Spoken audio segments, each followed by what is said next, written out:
One thing to look at and be aware of is a mutual fund style box. There's a term out there called style drift, where a mutual fund might say, we're a large cap value fund, right? A mutual fund might say that, and that might even be in their name. But then over time, maybe you have a new management team, or the management team, if it's an actively managed fund, decides to go a different direction. And so they're maybe investing, instead of large cap value funds, maybe they're or value stocks, maybe they're investing more in mid-cap type stocks or more mid-cap growth.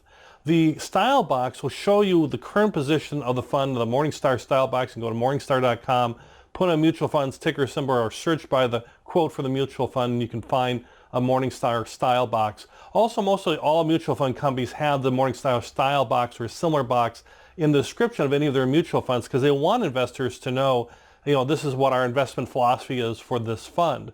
So it's important to look at this, and let's take a moment to just kind of look at the box and understand what's going on here.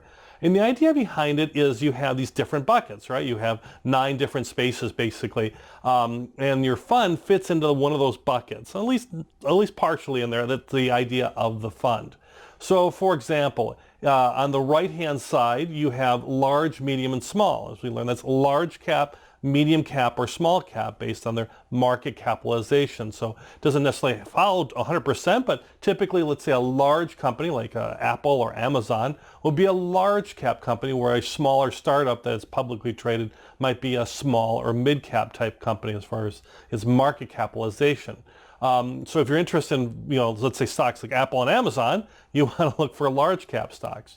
Then along the bottom, it has things like value, blend, and growth. And as we know, growth is growth stocks, things that you want to have outperform the market from a capital appreciation. You want to buy low as far as the stock price. You want the stock price to grow and grow rapidly faster than the industry, the sector, and the greater market, hopefully. You want these to be high flyers, so those are growth stocks. Value stocks tend to be more of the well-established stocks, the players who might be paying more dividends, for example. It's not necessarily value from a value investing standpoint as far as a beaten down or contrarian stock or an underperforming stock. You could have that with the other ones, and sometimes that's called value investing. But with these style boxes, value might be a little bit more oriented towards income or dividend producing stocks, or stocks that are not growing as fast as other stocks, but might be great stocks for safer, longer term growth, and maybe pay a dividend as well, which could be a great investment. So you have those two ends, value and growth. Blend would be where a mutual fund is maybe buying both of those types of funds, or both of those types of stocks in an overall blend of each of those.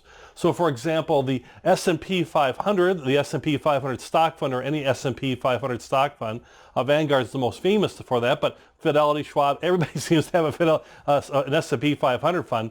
If you take the 500 largest United States stocks, which is what an S&P 500 fund is, you're going to have a mixture of growth stocks like Apple and Amazon, and value stocks, ones that pay dividends like maybe Coke or Johnson & Johnson. And you're going to have that mixture in those big 500 large companies. So that's where it would be a blend. So you basically have a matrix here, right? So if I'm looking for a large cap growth stock, maybe somebody like Google, a large big company, but I want it to really grow, and I think it's going to grow, or the mutual fund that's buying it thinks it's going to grow, it would fit in that large cap growth box. And that's, when you look at a mutual fund, if you're looking for stocks that fit that box, this box will help you to, this matrix will help you to select that. Versus, let's say if I'm interested in small stocks, I want to, these newer companies, these just brand new, maybe publicly traded companies, these small companies, maybe a small high-tech company, but I want it to be a real growth stock, or maybe it's a pharmaceutical or healthcare company that's small, but they got a wonder drug that's maybe coming. So they might be on the small side, but they might be really, really a growth type thing. So I'm looking for it to be a small growth type stock. Like I said, the blend stocks tend to be those mixtures, like a mid cap or a small cap or a large cap, where there's a blend of each of them, and value tends to be dividend or income producing stocks. So if I'm looking for, let's say, large dividend paying stocks, which typically larger companies or companies that pay dividends tend to be larger ones. They don't have to be, but tend to be. Well, then I might be in the large value box as far as a large dividend income producing stock.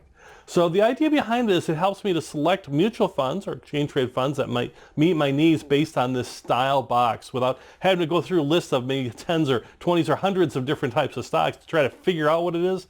The Morningstar box does it for you and kind of says, this is this kind of box or this type of fund.